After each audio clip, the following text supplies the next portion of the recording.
The Forgotten Fighters: How Kenya's Poor and Powerless Won Independence. Welcome back to Untold Africa, where we uncover the hidden layers of our continent's past, peel back the pages of forgotten struggles, and shine light on the people who shaped history without ever getting credit.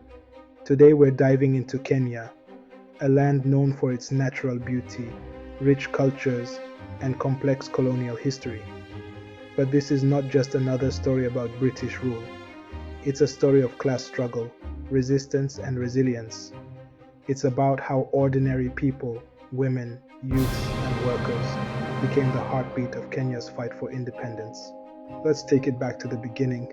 In the late 19th century, Kenya became a British colony under the banner of the British East Africa Company. By 1920, it was officially declared a crown colony. The British came not as tourists but as conquerors. Their mission? To exploit resources, control labor, and build an infrastructure that served their economic interests. At the heart of this system was a rigid class structure.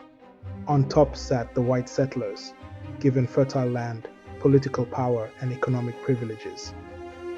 Below them were the African majority, stripped of their land, forced into wage labor, and denied basic rights. Indians and Arabs occupied a middle tier, often acting as intermediaries in trade, but still excluded from real power. This wasn't just racial hierarchy, it was class domination masked in skin color.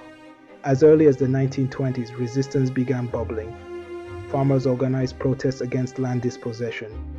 Workers formed unions to demand better wages, and among them, women started to rise. Women were not passive observers. They were farmers, traders, mothers, and warriors.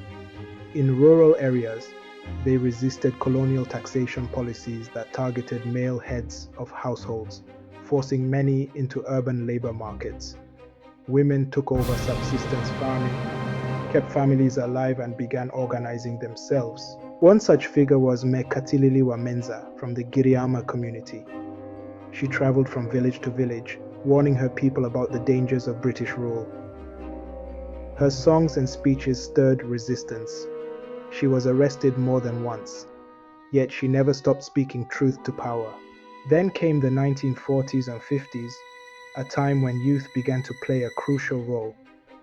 Young men returning from World War II had seen different worlds. They returned disillusioned with colonialism and ready to challenge the system. Education also played a part.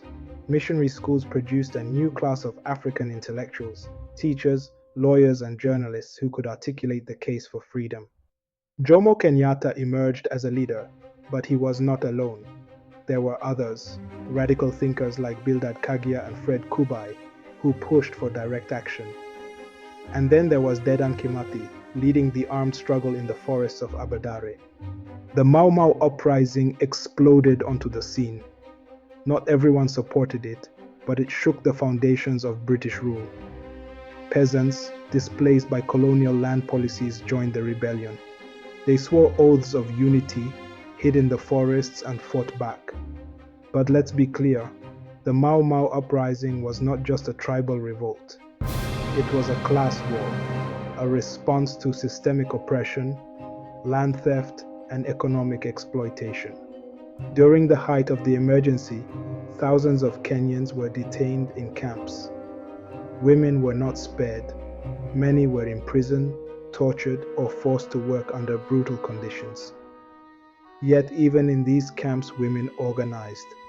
They maintained morale, shared stories, and preserved hope. And the youth? They ran messages between villages, guided fighters through the forests, and carried out sabotage missions. They were the unseen soldiers of the revolution. By 1963, the tide had turned. Kenya gained independence. Jomo Kenyatta became the first prime minister. The Union Jack came down. The national flag went up. But the class struggle did not end there.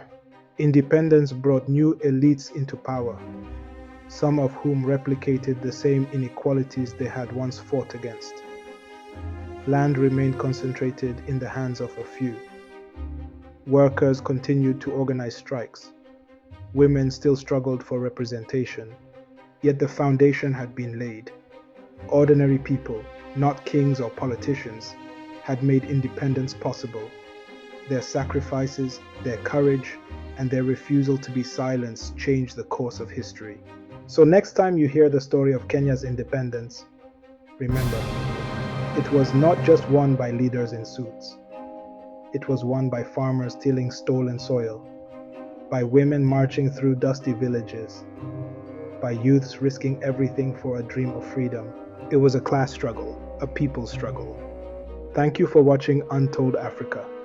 If you found this video powerful, hit that like button, subscribe and turn on notifications so you never miss a story. Share this with someone who needs to know the true cost of freedom. Until next time, stay curious, stay informed, and remember, Africa's story is far from over.